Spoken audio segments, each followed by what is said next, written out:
Welcome to In the News for October the 7th, 2022. I am Brett Burney from appsandlaw.com.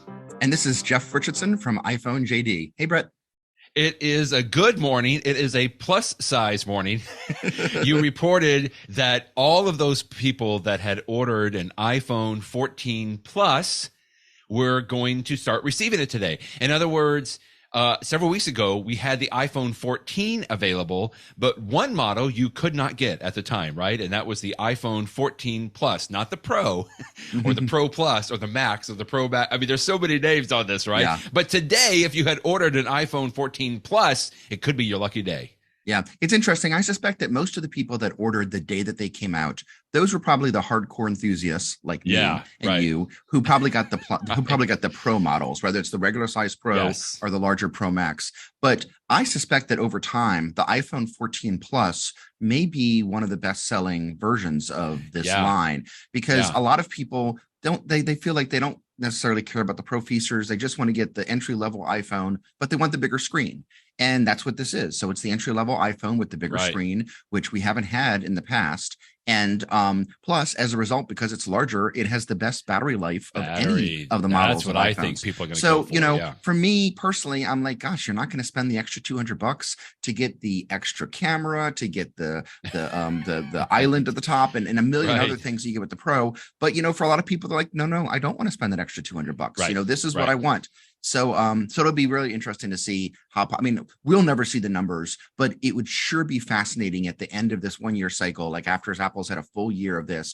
I would be really curious to see what percentage of people bought each of the four models. Again, Apple will never reveal that competitive information, but I'm very curious about it. I have no doubt though that third parties will try to estimate it through various surveys and things like that. So it'll be interesting. Yeah, this was a great review that you linked to from The Verge. And that's, how do they say it at the very beginning? This is the new iPhone that most people will want. It's not the iPhone with the neat new display features or a high resolution camera, just like you said, Jeff, but it is the phone with a big display and a battery that goes for days. I really think that's what's going to sell people. Again, just like you said, Jeff, if you don't care so much about having the highest end camera necessarily, but nothing against the camera in the iPhone 14, right? It's still an excellent camera. It's just, it doesn't have, what's that third one? It doesn't have the telephoto lens. It doesn't have the telephoto lens. Okay. Yeah. Which most people are like, okay, but you know, I'm not like taking pictures of, you know, birds in Antarctica or something. So it's fine. I don't necessarily need that. The Verge said, excellent multi-day battery life. But on the bad, they said, hard to use one-handed or fit in a pocket.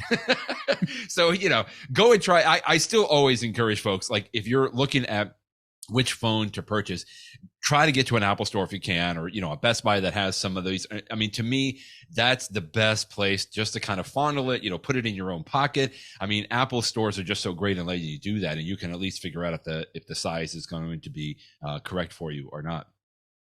And once you get that new iPhone 14, you will be running iOS 16 on it probably. And, you know, as much as I wouldn't say that 16 for me has been revolutionary, Jeff, but certainly I have totally enjoyed a lot of the things that I can do with the, you know, the lock screen and several, and the, you know, the editing messages.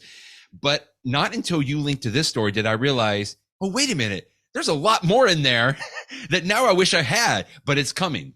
Yeah. When Apple, it used to be that Apple really, really tried to get all of the marquee new features available when the new, significant updates would come out every September of every year. And I found over the past couple of years, Apple has gotten more laid back about it. They will announce features as being part of the iOS 16 family, but many of them, they have no problem saying this one's not going to be available on day one. Right. And so there's a whole bunch of things that Apple has announced, or at least we think are coming, that are not yet available, and Apple will just get to them when they're ready. And frankly, I would much rather have them when they're ready than now. Absolutely. So, agreed. You know, just to go through a couple of these here, you know, the iCloud shared photo library, which will allow, you know, and I've heard mixed reviews about this. I want to see it in practice, but you know, the idea of it is a great idea, which is there has to be a way that you can share photos with other members of your family. Because right now, like one person in your family gets all the photos and the rest of the people don't. And so now you could sort of have a designated album that is your family stuff, and that could be shared with people in your family, and people can add to it and edit pictures. And then another album that's just your own personal pictures. So that'll be an interesting feature. The live activities for third-party apps. This is what I think is going to make the dynamic island so much more interesting, because you'll be able to put, you know, sports score updates and, you know, Uber, you know, updates where my Lyft card is. Great. You know, to have, instead of having frequent notifications, you know, dinging you, and then you have to open up the phone. Right. Why not just have, you know, at the very top of your screen, or if your lock screen's on. So that's going to be a really, really cool feature.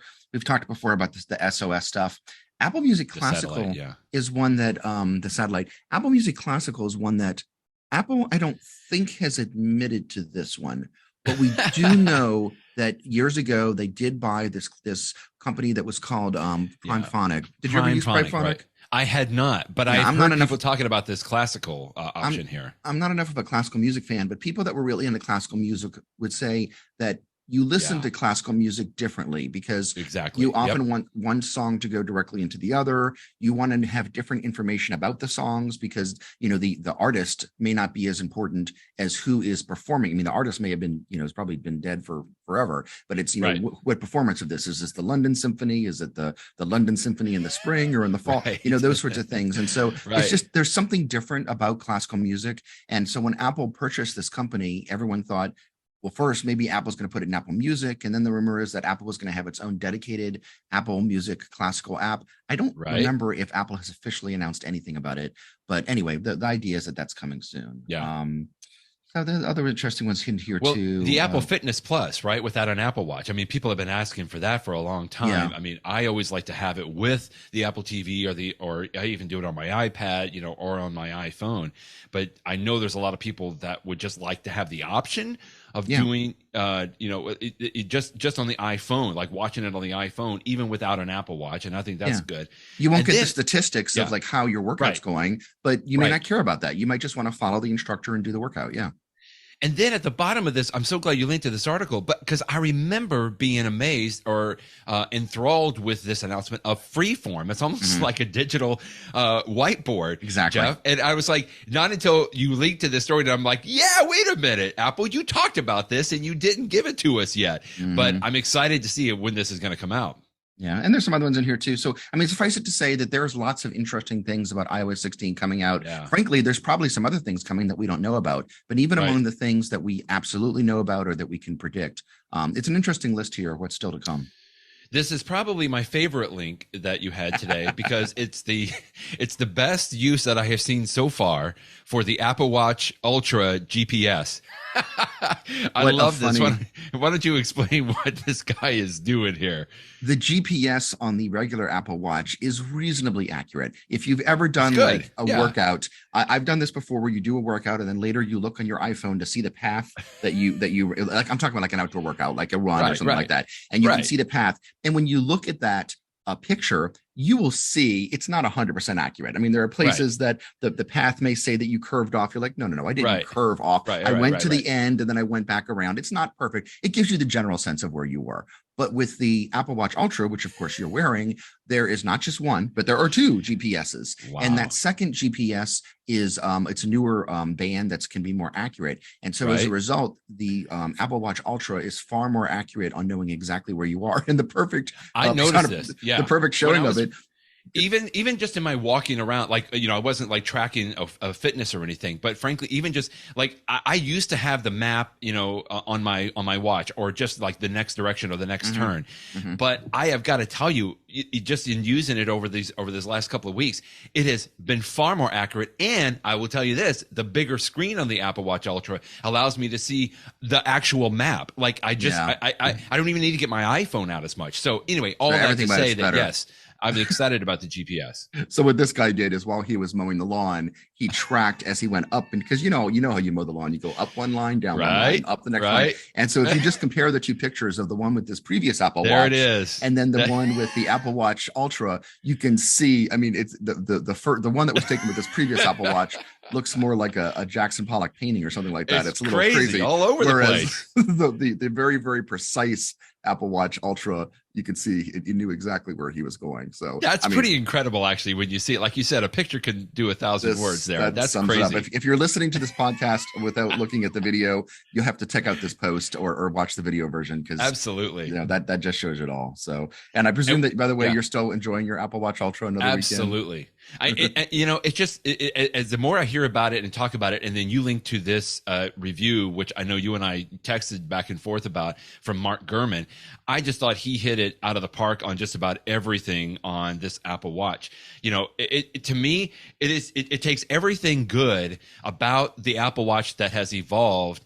And, again, I know the biggest knock on it, I really think, is just, the bulk of it. Although I got to tell you, it's becoming more and more easy for me. It's not the heaviness. The bulk doesn't mean the heaviness. In fact, I don't even realize it's on my wrist. I've worn heavy watches in the past, and I can tell, like, when I turn my wrist, I'm like, wow, I'm kind of getting a little bit of a workout. Nothing like that. The only time that it really hits me is maybe if I've got a long sleeve, dress shirt on or something like that. But even then, it still is okay. I can just tell it's a little bit different.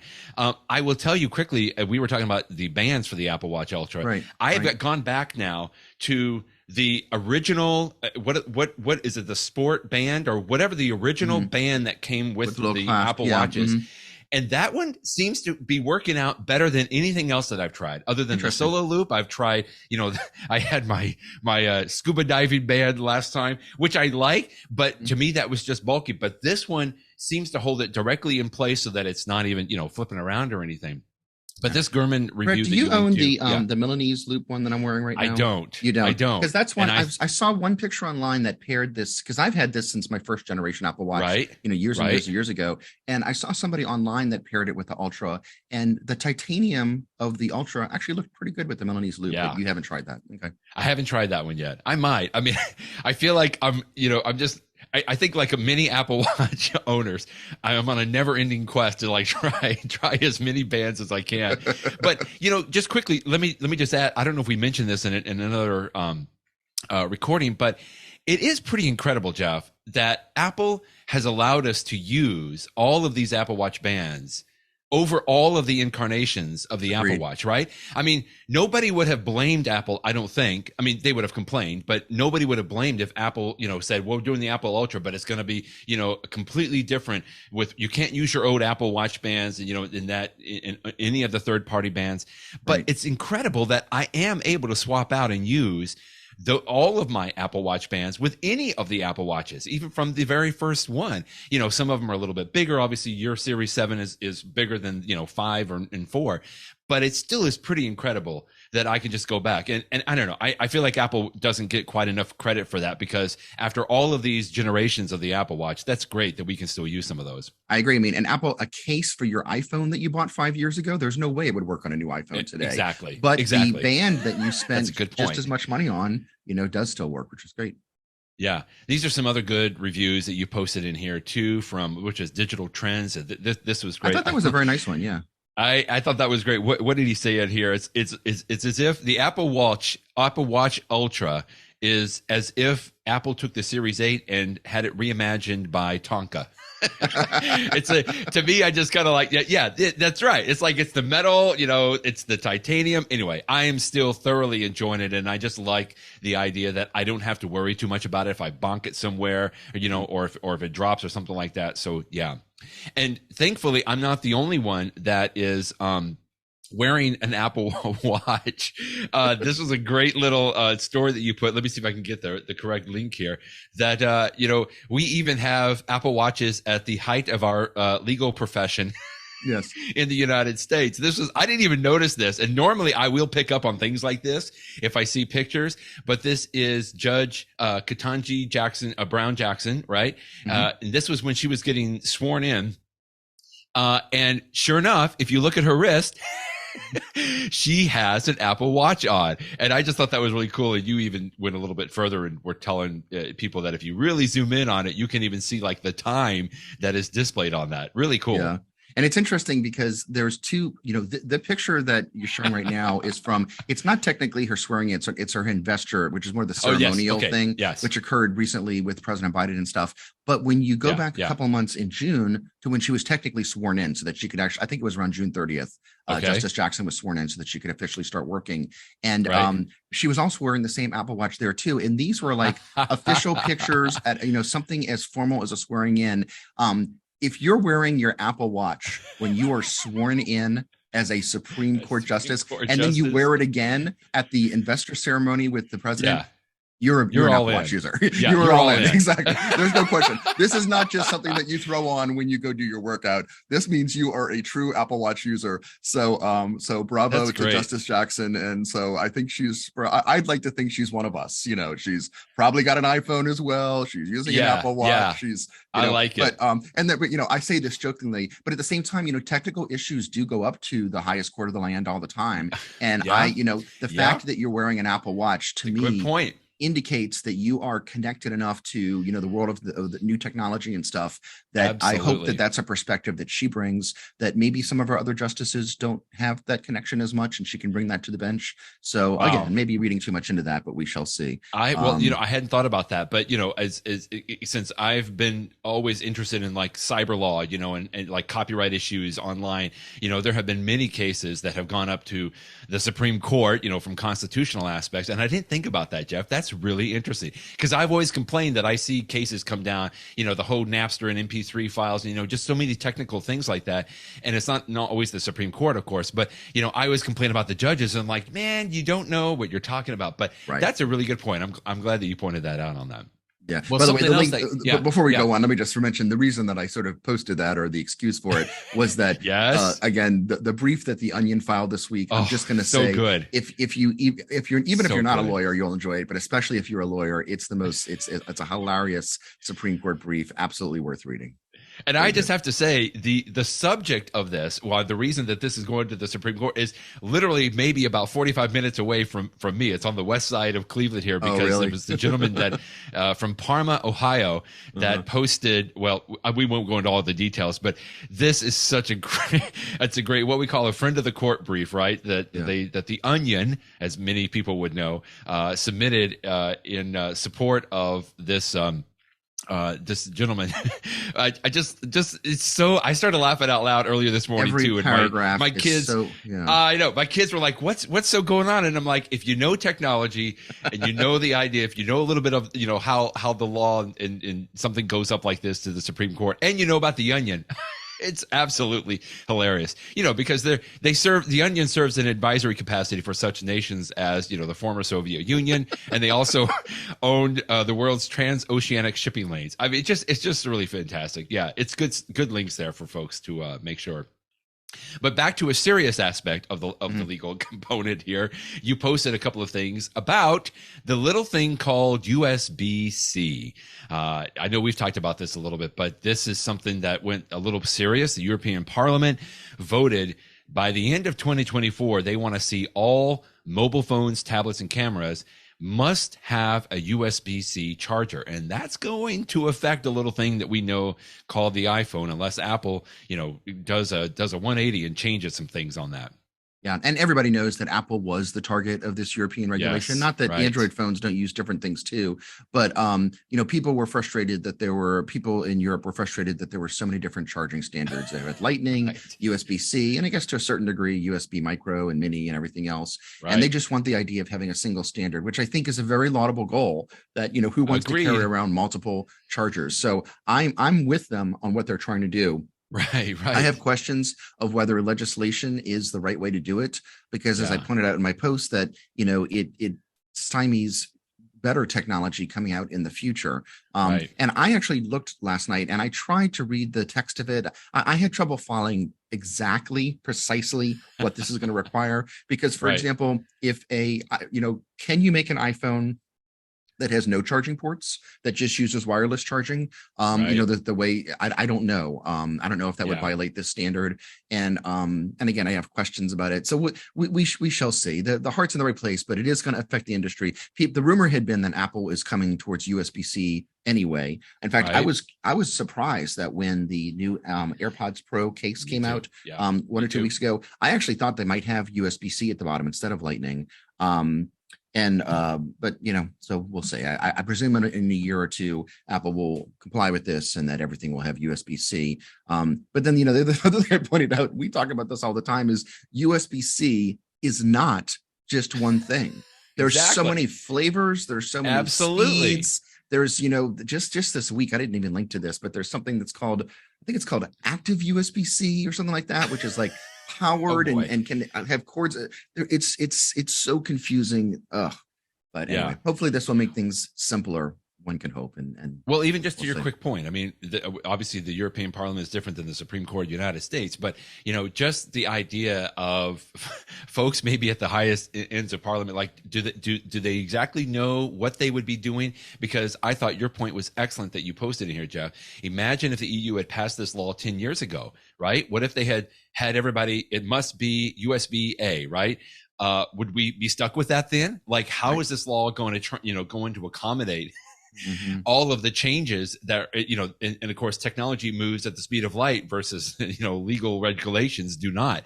So anyway, just good stuff. We'll definitely keep following it, and hopefully people kind of know how to how to resolve that appropriately.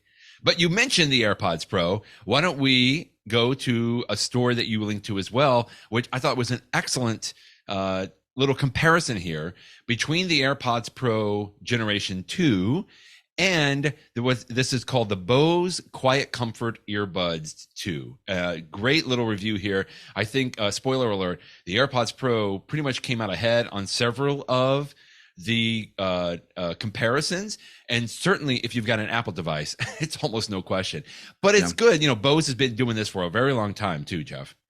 And that is the most interesting part to me, Brad. Bose invented active noise cancellation. I mean, this is what they're known for. And you would expect, and Bose has a reputation, like Apple, of being more expensive but very high quality. And some people would argue that Bose is, you know, you're paying too much for what you get. The same complaint that people would often level against Apple products. But Bose things have been pretty high quality, and people that use Bose have been happy with it. So this is the latest and greatest earbuds from Bose, and I was really curious how they would stack up to the latest and greatest earbuds from Apple. And this review that Dan Barbera of this video review that he wrote says that, you know, frankly, the AirPods Pro are better in most categories. He thinks that for the most part, they sound better. There's some slight differences in, like, Apple doesn't, the Bose lets you tweak things more. So when you turn on the noise cancellation, or active noise cancellation, ANC, you can actually tweak within the settings. Do I want to have even more noise cancellation? Do I want to have even less? That's not something that you can change on AirPods. But again, I don't know that most people want to spend the time, you know, making all those tweakly changes. Usually you just want to have, either you want to have active noise cancellation, or you want to have transparency mode, and Bose doesn't have anything nearly as good as Apple's transparency mode. So he does point out one or two, you know, minor advantages that the Bose do have, but for the most part, he says that, and especially for people that use Apple products, the AirPods Pro are the one to get. Plus, they're cheaper. The Apple ones are actually $50 cheaper than the Bose product. So you know, but so I was waiting for somebody to post a review like this, and I'll be curious to see others to see, you know, but it's nice to know that the Apple product is incredibly competitive and maybe arguably better than the Bose product. I think one of the things he said about the Bose product was being able to adjust the volume on the actual AirPods. And you know, with the AirPods Pro V2, we have that capability, and I love it. I love the fact. Now, I will say, if I'm running or, you know, walking briskly, right, and so I'm kind of going up and down, it is kind of hard for me to, like, grasp the little tail of the AirPods Pro and, like, you know, flick my finger up or down. But I do love it, though. I just love, if I'm sitting, it's not a problem at all. I just love the ability to quickly do that without having to tap my phone and, you know, change the volume, that kind of a thing. I do it almost every day, and I agree. Sometimes, like it's a little awkward to reach to it, and I haven't tried it by running yet. That's a good point. It may even be harder if you're running like that. The way that he describes it in his review with the Bose one, you do it on the outside of it as opposed to look down on the little stem, which may be better or worse. And so maybe it could be improved. I'm not saying it's not awkward at times, but it is so useful. I mean, all the time I am raising or lowering my volume just by touching the AirPods Pro. Works great. Hey, I saw quickly you have your foam ear tips on your AirPods Pro. How is that working out for you? I've gone back and forth between them. These are the Comply ones. And I think, there was something, I don't know if this was just my brain playing tricks on me, but I had not used the built-in tips in maybe a year or so. And so when I got the new AirPods Pro, I used the Apple ones for a while. And I thought to myself, actually, these are better than I remember them. I was really enjoying them. But then I would find that they would sort of, move out of my ear a little bit. And I would feel like it was coming. It did not literally fall out of my ear, but I felt like it was going to fall out of my ear. Right. Okay. And so you don't need that. You don't need that stress. and again, this is just because of the shape of my ear and stuff like that. So I went back to putting on the Comply, the foam ones that sort of, you squeeze them a little bit and you put in your ear and they fill up. So they're very, they're not going anywhere. They also provide a little bit more passive noise cancellation because of the foam. So combined with the active noise cancellation makes the whole process work even better. So I like them. I mean, I think I've gone back to the Comply and I think that's what I'm going to stick with for now, but I'm always looking for a better mousetrap. And if somebody comes along with a better idea, I'll try that as well. Well, I haven't tried them myself yet, but you had that recommendation for my wife because she had the exact same complaint that she was doing, and she loves them. She loves those foam earbuds. Like it's a very good, like you said, it's the best I think of what we can get right now. So I'll put a link to your review of that because I thought you did a good job on your site as well. So another Apple product you reviewed about 3 months ago, if I'm not mistaken, Jeff, and now we have somebody that is talking about a year's use of the MagSafe Battery Pack. And he still says it's going great. This was on AppleInsider. And I would be interested to hear if you agree with a lot of his findings on this. I do. No, it's a great little product. And it's my only complaint about the product is I don't find that I need to use it that often because especially right now I've got a brand new iPhone. The battery life is, really good and stuff like that. Right. The main reason I would use it is for traveling. When I posted my review earlier this year, we had just come back from a trip to Italy and it was fantastic when I was in Italy because, we'd be, many hours we'd be away and have no easy way to charge. So it was great for that. But now that I'm back to I'm in my office during the day, I'm at home and I'm not using it that often.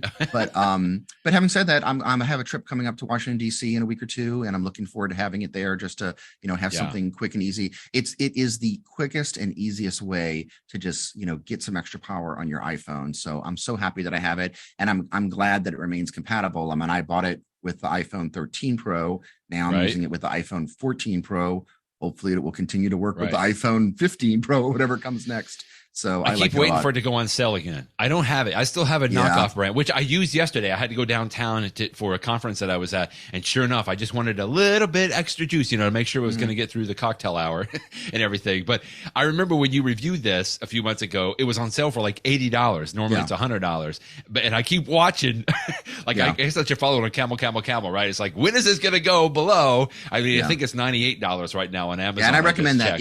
And that's how I was too. I'm sort of on the fence. At $100, I'm like, I don't quite know. But when it hits that $80, I'll get it. And if you find yourself on the fence too, wait around. If it's gone down to $80 once or twice before, it'll do it again at some point. One of the things that we do have in iOS 16 is crash detection, if I'm not mistaken. For the new models. The good news for the new models, exactly. Yes. And if you find yourself in the middle of a demolition derby, the good news is that at least your Apple Watch will work and call 911 if emergency services if necessary. This was a great story you linked to here from one of our favorites, Joanna Stern. She does fantastic videos, and I watched it and just thoroughly enjoyed this video here. Yeah, 2 or 3 weeks ago, I linked to a video that I saw on YouTube of just some silly guys with a YouTube channel who crashed cars just to see if it would work. And that was interesting, but they weren't terribly scientific about it. Joanna Stern was more scientific about it. She was very careful about the tests. She was very careful about being safe by using a derby car driver who's a professional, person. Professional derby. And she found out something. One thing that I did not even realize is it's not the act of being in a crash that triggers the call to emergency services. It's the act of, first, the car thinks that you've been driving for the last couple of minutes. Yeah. And then second, you're in a crash. And so when she had a car that was just sitting there in the lot and she put an iPhone 14 in it, and then they crashed into that sitting car, much like your car was sitting in a parking lot. If somebody just crashes into the car while it's in a parking lot and an iPhone happens to be in there, it's not going to call emergency services because this is not for just a crash. It's for a crash while you're driving. Now, once the phone or the Apple Watch can sense from the GPS and other things that you have been moving around fast enough to be driving, well, then it gets into the I'm ready mode. And so now if you stop at the red light, even if you've been sitting there for a minute or two, well, now it will sense if it's been crashed or if you're actively driving. But that was a distinction I did not know about. And she discovered it in her, and she actually thought it was a bug and reached out to Apple. And then they explained to her, no, that's why you're not sensing it some of these times. But having said that, now that we understand how it works, her test proved that Apple is telling you the truth, which you would expect them to do, but that it really does work. I mean, if you're in a crash, it really will call emergency services. So that if you are disabled or in a situation where you can't call for help yourself, your iPhone or your Apple Watch, assuming that you have one of the newest ones, will take care of that for you, which is nice. I remember when we talked about this, it was announced by Apple. You made the comment like, I can't wait to see all the YouTube videos where everybody was going to start wrecking cars just to test this out. But anyway, it's a fun video. Joanna's videos are really great, and just being able to show that. And did you say also, I think you mentioned this in your post, the Apple iPhone will even do things like look and see if it's connected to CarPlay, right? And something's going on. Like it looks for several factors that way. Right. If I'm connected, it uses, all the things that would tell a phone, this is somebody who's in a car driving, being connected to CarPlay, being connected to Bluetooth for a car, the fact that it's in motion, all those things but high motion. Not just the motion that you would have from walking around town at whatever speed a person walks. So it really he was going full speed crashing these cars. Yeah, it really does want to think that you are driving a car before calling emergency services. Cool feature. That's great. And it takes, and just so that people remember, it takes about 20 seconds because once you're in a crash, it takes about 10 seconds to register that you're in a crash and that's what it really is. And then it starts a 10-second countdown timer. And so Joanna Stern said that, it's overall from the time of impact till the time that it calls emergency services, you have about 20 seconds. And that's good because what if it was a false positive? You would want to stop it. Or what if maybe you were in a crash, but you don't need to call 911 because you're fine. Everything's okay. So you can stop it. Yeah. Good stuff. Okay. I'm glad that you linked to that. In the know, I think we got a couple of apps today. You have an app too, right? Here's an app that I want to suggest. It's actually an app that I have used for years, Jeff. So nothing against the built-in calculator on the iPhone. In fact, my wife, I think the vast majority of people would use that because it's built in. But there is a company called Tapbots, which I know we've talked about Tweetbot before. They make Twitter apps and they only make a handful of apps, but I've always enjoyed them and their work. Well, so they had Calcbot that I downloaded years ago. And I've always seemed to like this calculator interface a little better than the built-in iPhone calculator. So anytime that I would go and use it, for doing finances or, looking at something, I always use this, but I've always used the free version. And I don't know why it took me so long to pay $2 to upgrade, because not only is it an excellent calculator, and you can even have taptic and sounds, so you can swipe back and forth. I just love the readout and the display underneath, so I can see the numbers, and then what functions that I've done, right? It'll keep a little running tab of the number underneath, so I can see, did I make an error there?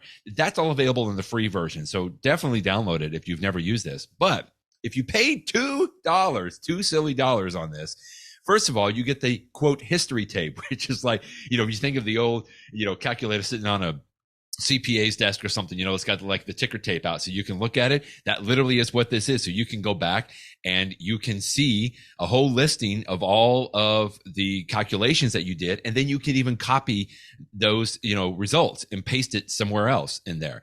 But if you pay $2, you also get themes. So you could like color the calculator a little bit differently. But the biggest thing for me is so cool is the whole unit conversion. I mean, there are, multitude of apps that do this for you, but I just love the simple way you can swipe from the left to the right. You can do unit conversions from Fahrenheit to Celsius, from kilograms to grams, whatever you need. All of that is built in. Then in addition to that, though, there is an Apple Watch app. And I got to tell you, I like using my calculator on the Apple Watch to do tips for restaurants or things. This Apple Watch app for Calcbot will also do that. And I kind of like it. It looks just a little bit different. But of course, on the Apple Watch Ultra, it's so much easier to use a calculator because you got a little bit of a bigger screen on there. And then lastly, I also love it because you can get Calcbot on your iPad, which of course, I know we've talked about this before. The iPad does not have a calculator built in. And there's been rumors and stories that, Steve Jobs saw the iPhone calculator go to the iPad and he hated it. Like it was too big. And so they killed it. And so the iPad has never had a built-in calculator. And again, there are a multitude of apps that you can get, but I think Calcbot is one of the better ones that even looks good on the iPad as well. So that's my recommendation from Tapbots, and the app is Calcbot.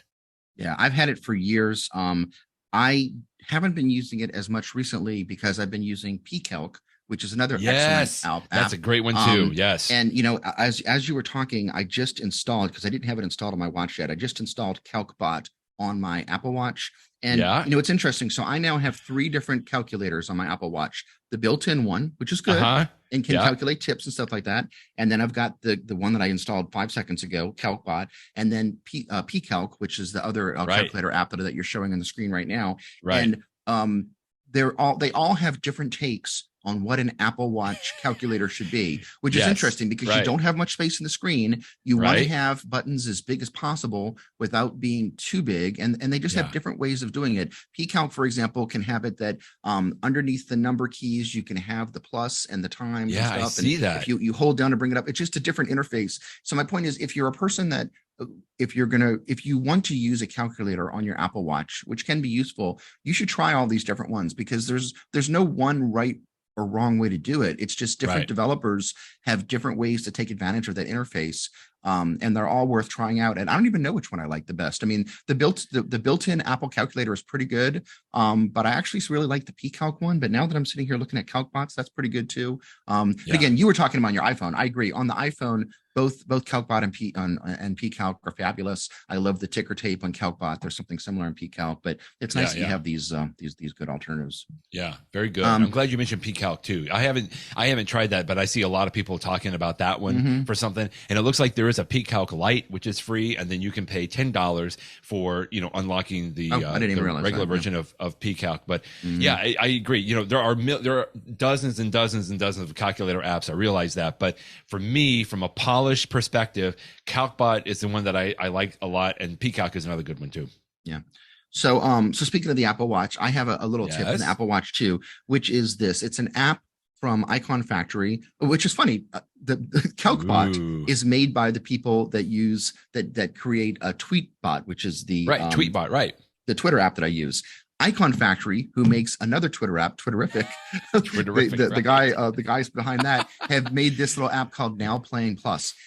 Before Watch OS, we're on 9 right now, right? Before Watch OS 9. So on Watch OS 8, if you were playing music, you would sometimes see at the very top of the watch, like a little triangle. It was like the play button, and you could sort of tap that and it would bring you to the Now Playing screen. I've noticed in Watch OS 9, I don't see it up there anymore. I think Apple has removed that feature.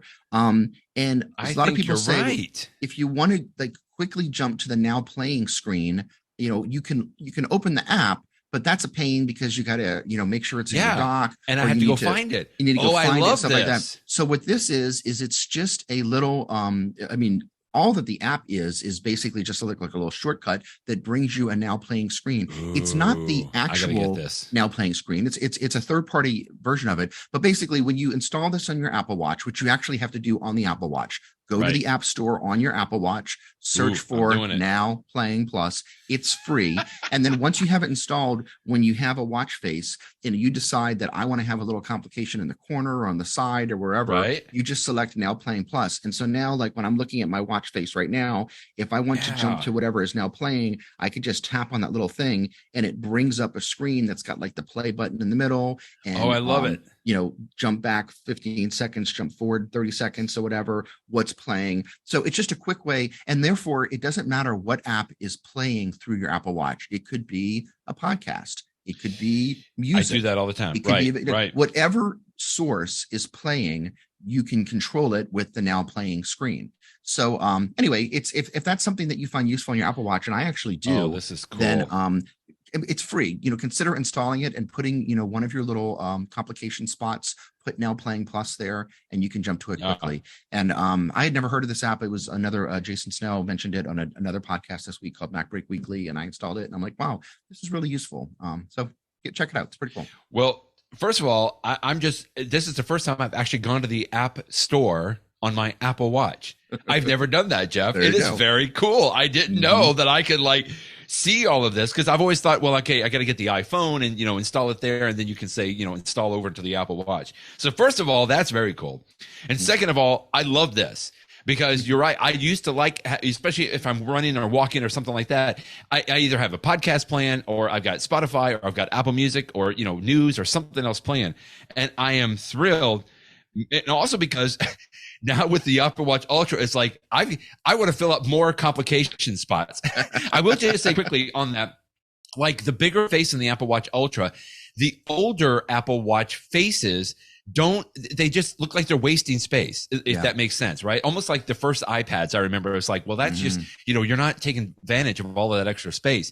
And of course, there's the Wayfinder watch face that it came brand new with the Apple Watch Ultra and allows you to add more complications. But it's the only face that I can see that really takes full advantage of that extra space on there. So anyway, I'm excited for all of those. Great. That's a great tip there. I love that. Excellent. Okay, I think we're done. I know we went a little long talking about so many things, but as we are prone to do, which is so much fun. Thanks again, Jeff, for being here as you are every week, and we'll talk to you next week. Thanks, Brett. Bye-bye, everybody.